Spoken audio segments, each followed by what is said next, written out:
Dear students, ആക്സോണസ് ലേണിങ്ങിൻ്റെ മറ്റൊരു ക്ലാസ്സിലേക്ക് എല്ലാ വിദ്യാർത്ഥികൾക്കും സ്വാഗതം.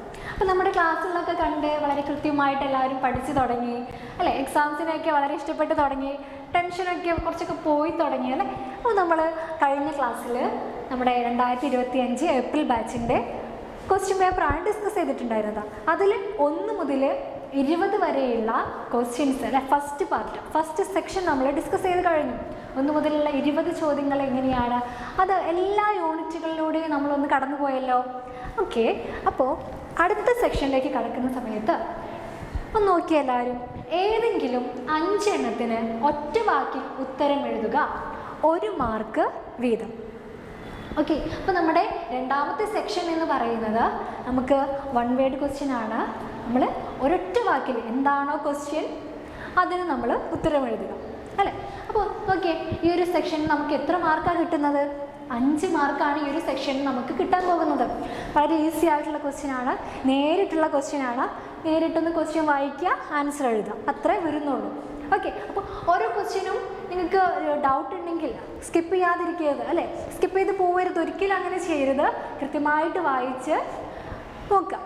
എന്നിട്ട് നമുക്ക് കിട്ടുന്നില്ലെങ്കിൽ നമ്മൾ ഈ ഒരു യൂണിറ്റ് നമ്മുടെ ഈ ഒരു ക്വസ്റ്റ്യൻസ് ഒക്കെ അറ്റൻഡ് ചെയ്ത് നമ്മുടെ എല്ലാ ക്വസ്റ്റ്യൻസും 3 മാർക്കിൻ്റെ എല്ലാ ക്വസ്റ്റ്യൻസും 100 മാർക്കിൻ്റെ എല്ലാ ക്വസ്റ്റ്യൻസും നമ്മൾ അറ്റൻഡ് ചെയ്തതിന് ശേഷം അല്ലേ ഒന്ന് തിരിഞ്ഞു നോക്കാം. അപ്പോൾ നമുക്ക് അല്ലേ ചില ക്വസ്റ്റ്യൻസിൻ്റെ ഒക്കെ ഇടയിൽ നിന്നും ഈ ഭാഗത്ത് നിന്ന് ആൻസർ കിട്ടാനുള്ള സാധ്യതയുണ്ട്. ഓക്കെ, അപ്പോൾ നമ്മുടെ അടുത്ത ക്വസ്റ്റ്യനിലേക്ക് നമുക്ക് നോക്കാം. 21ാമത്തെ ക്വസ്റ്റ്യനാണ് അല്ലേ. 20 വരെയുള്ള ക്വസ്റ്റ്യൻ നമ്മൾ ഡിസ്കസ് ചെയ്ത് കഴിഞ്ഞു. 21ാമത്തെ ക്വസ്റ്റ്യൻ എന്താണ്? ഒന്ന് വായിക്കുക. ദൈവദ്രോഹ കുറ്റം ആരോപിച്ച് ശിക്ഷിക്കപ്പെട്ട ഗ്രീക്ക് തത്വജ്ഞാനിയുടെ പേരെന്താണ്? അല്ലേ, ദൈവദ്രോഹ കുറ്റം ആരോപിക്കപ്പെട്ട് ശിക്ഷിക്കപ്പെട്ട തത്വജ്ഞാനി ആരായിരുന്നു? സോക്രട്ടീസിനെ കുറിച്ചുള്ള ഒരു ഭാഗമാണിത് അല്ലേ. ഇത് യൂണിറ്റ് ആണെന്നൊക്കെ നമ്മൾ നേരത്തെ പറഞ്ഞപ്പോഴേ നിങ്ങൾക്ക് മനസ്സിലായി കാണും അല്ലേ.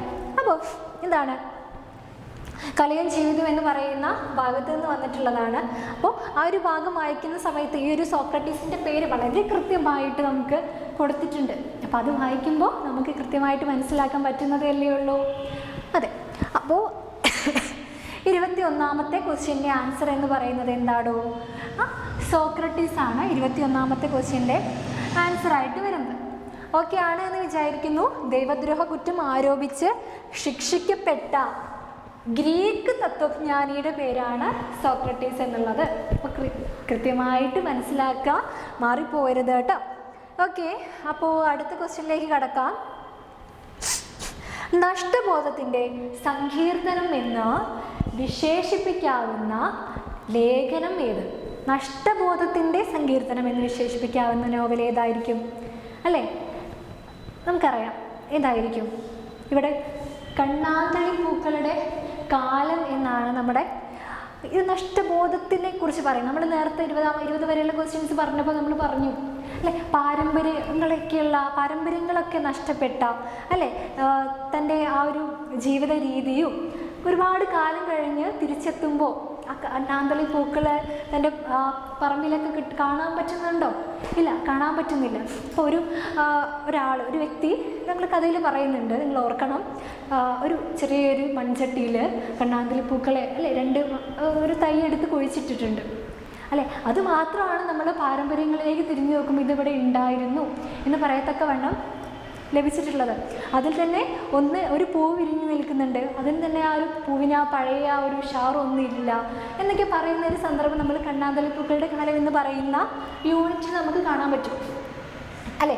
അപ്പോൾ നഷ്ടബോധത്തിൻ്റെ സങ്കീർത്തനം എന്ന് നമുക്ക് വിശേഷിപ്പിക്കാവുന്ന ലേഖനം ഏതാടോ? അതെ, കണ്ണാന്തളി പൂക്കളുടെ കാലം എന്ന് പറയുന്ന യൂണിറ്റാണ്. ഓക്കെ, അപ്പോൾ അത് ആരും മറന്നു പോകരുത്, നോട്ട് ചെയ്ത് വെക്കുക കേട്ടോ. ഓക്കേടാ, അപ്പോൾ അടുത്ത ക്വസ്റ്റ്യനിലേക്ക് കടക്കാം. ഓരോ അണുവും സുഖകരമായ വെളിച്ചത്തോടെ പ്രകാശിക്കുന്നതായി അവൾക്ക് തോന്നി. ആരെക്കുറിച്ചാണ് ഇവിടെ സൂചിപ്പിക്കുന്നത്? ഇതേ ക്വസ്റ്റ്യൻ അല്ലേ, ഇതേ ഭാഗം നമ്മൾ 1 മുതൽ 20 വരെയുള്ള ക്വസ്റ്റ്യനിൽ ഡിസ്കസ് ചെയ്തിട്ടുണ്ടായിരുന്നോ? നിങ്ങൾ ഓർക്കുന്നുണ്ടോ?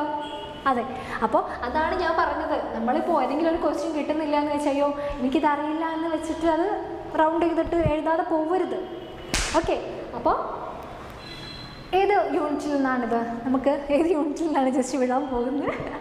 ഓക്കെ, ഏത് യൂണിറ്റിൽ നിന്നാണ് ഈ ഒരു ക്വസ്റ്റ്യൻ വന്നിട്ടുള്ളത്?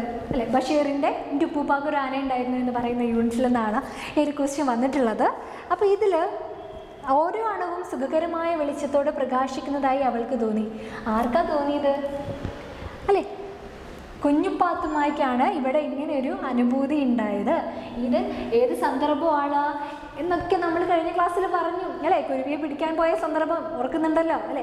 നിസാർ അഹമ്മദ് വന്നു, തൻ്റെ കയ്യിലുണ്ടായിരുന്ന ആ മുറിവൊക്കെ കെട്ടിക്കൊടുത്തു അല്ലേ, തൂവാനൊക്കെ എടുത്ത് കെട്ടിക്കൊടുത്തു. ആ ഒരു സന്ദർഭം നിസാർ അഹമ്മദ് അവളെ തിരിച്ച് കയറ്റിയപ്പോൾ അവൾക്ക് വന്ന ആ ഒരു അനുഭൂതിയാണ് ഓരോ അണുവും സുഖകരമായ വെളിച്ചത്തോടെ പ്രകാശിക്കുന്നതായിട്ട് കുഞ്ഞുപ്പാത്തുമ്മയ്ക്ക് തോന്നി എന്ന് പറയുന്നത്. ഓക്കെ, അപ്പോൾ നമ്മുടെ ആൻസർ ആയിട്ട് വരുന്നത് കുഞ്ഞുപ്പാത്തുമ്മ. ഓക്കെ ആണല്ലോ. അടുത്ത ക്വസ്റ്റ്യനിലേക്ക് അടക്കാം. ഗാന്ധിജി സ്വയം മുടി മുറിക്കാൻ തീരുമാനിച്ചത് ഏത് രാജ്യത്ത് വെച്ചാണ്? ഗാന്ധിജി സ്വയം മുടി മുറിക്കാൻ തീരുമാനിച്ചത് ഏത് രാജ്യത്ത് വെച്ചാണ്? അല്ലേ, ലളിത ജീവിതം എന്ന് പറയുന്ന ഗാന്ധിജിയുടെ ആത്മകഥയിൽ നിന്നുള്ളൊരു ഭാഗത്ത് അദ്ദേഹം പറയുന്ന ഒരു കാര്യമുണ്ട് അല്ലേ. അദ്ദേഹം പഠിക്കുന്നത് എവിടെയാണ്? അവൾ പറഞ്ഞു ആ ഒരു ദക്ഷിണാഫ്രിക്കയിലെ പ്രിട്ടോറിയ എന്ന് പറയുന്ന ദേശത്താണ് അദ്ദേഹം പഠിക്കുന്നത്. അവിടെ ലളിത ജീവിതത്തിൻ്റെ ഭാഗമായിട്ട് എല്ലാം സ്വയം ചെയ്യാൻ തീരുമാനിച്ചു അല്ലേ. നമ്മുടെ മുടി ക്ഷൗരം ചെയ്യുന്ന മുടി മുറിക്കുന്ന ആൾക്ക് പൈസ കൊടുക്കാൻ അല്ലേ അവിടെ ചെന്ന സമയത്ത് അതിന് മുന്നേ ഒരു കാര്യം പറയുന്നുണ്ട്. എന്താണ്? അലക്കുകാരൻ അല്ലേ, വൈറ്റ് കോളർ ആ സംഭവം ഡ്രസ്സൊക്കെ അലക്കാൻ ഭയങ്കര പൈസയാണ്. അതുപോലെ തന്നെ ആ പൈസയ്ക്കുള്ള പണി അവരെടുക്കുന്നില്ല, കാരണം അത്ര ക്ലിയർ ആയിട്ടൊന്നുമല്ല അവർ ആ ജോലി ചെയ്യുന്നത്. ഓക്കെ, അപ്പോൾ അതിൽ നിന്നും ഒരു മോചനം നേടുവാൻ വേണ്ടിയിട്ട് ഗാന്ധിജി സ്വന്തം ഡ്രസ്സ് അലക്കാൻ തീരുമാനിച്ചു. അങ്ങനെ അലക്കുകാരന് കൊടുക്കുന്ന കൂലി ലാഭിച്ചു. അത് കഴിഞ്ഞിട്ട് നമ്മുടെ മുടി മുറിക്കാൻ വേണ്ടിയിട്ട് ഷോപ്പിലേക്ക് ചെന്നപ്പോൾ അവിടെ വെള്ളക്കാർ അദ്ദേഹത്തിൻ്റെ മുടി മുറിക്കാൻ പറ്റില്ല എന്ന് പറഞ്ഞു അല്ലേ. ഒന്നും നോക്കിയില്ല, മുടി മുറിക്കാൻ പറ്റില്ല എന്ന് അങ്ങോട്ട് പറഞ്ഞു അല്ലേ. അത് പറയുന്ന ഒരു സന്ദർഭം നമ്മൾ ഇനി അടുത്ത ഒരു ക്വസ്റ്റ്യനിൽ പറയുന്നുണ്ട്, അപ്പോൾ നമുക്ക് നോക്കാം. അപ്പോൾ ഇവിടെ നോക്ക്, ഏത് രാജ്യത്ത് വെച്ചായിരുന്നു ഗാന്ധിജി മുടി മുറിക്കാൻ തീരുമാനിച്ചത്? ഏത് രാജ്യത്ത് വെച്ചാണ്? അല്ലേ, ഗാന്ധിജി ആ ഒരു കാര്യം പറയുന്നത് ദക്ഷിണാഫ്രിക്കയിൽ നിന്നാണ് ഈ ഒരു ഭാഗം അവതരിപ്പിക്കുന്നത്. അപ്പോൾ നിങ്ങൾ ഓർക്കുക, ദക്ഷിണാഫ്രിക്കയിൽ നിന്നാണ്. ദക്ഷിണാഫ്രിക്കയിലെ പ്രിട്ടോറിയ എന്ന് പറയുന്ന ദേശത്ത് വെച്ചാണ്. പ്രിട്ടോറിയ എന്ന് എഴുതിയില്ലെങ്കിൽ കൂടി ദക്ഷിണാഫ്രിക്ക എന്ന് എഴുതി കഴിഞ്ഞാൽ തന്നെ നമുക്ക് ഒരു മാർക്ക് തീർച്ചയായിട്ടും കിട്ടും. ഓക്കെ ആണല്ലോ.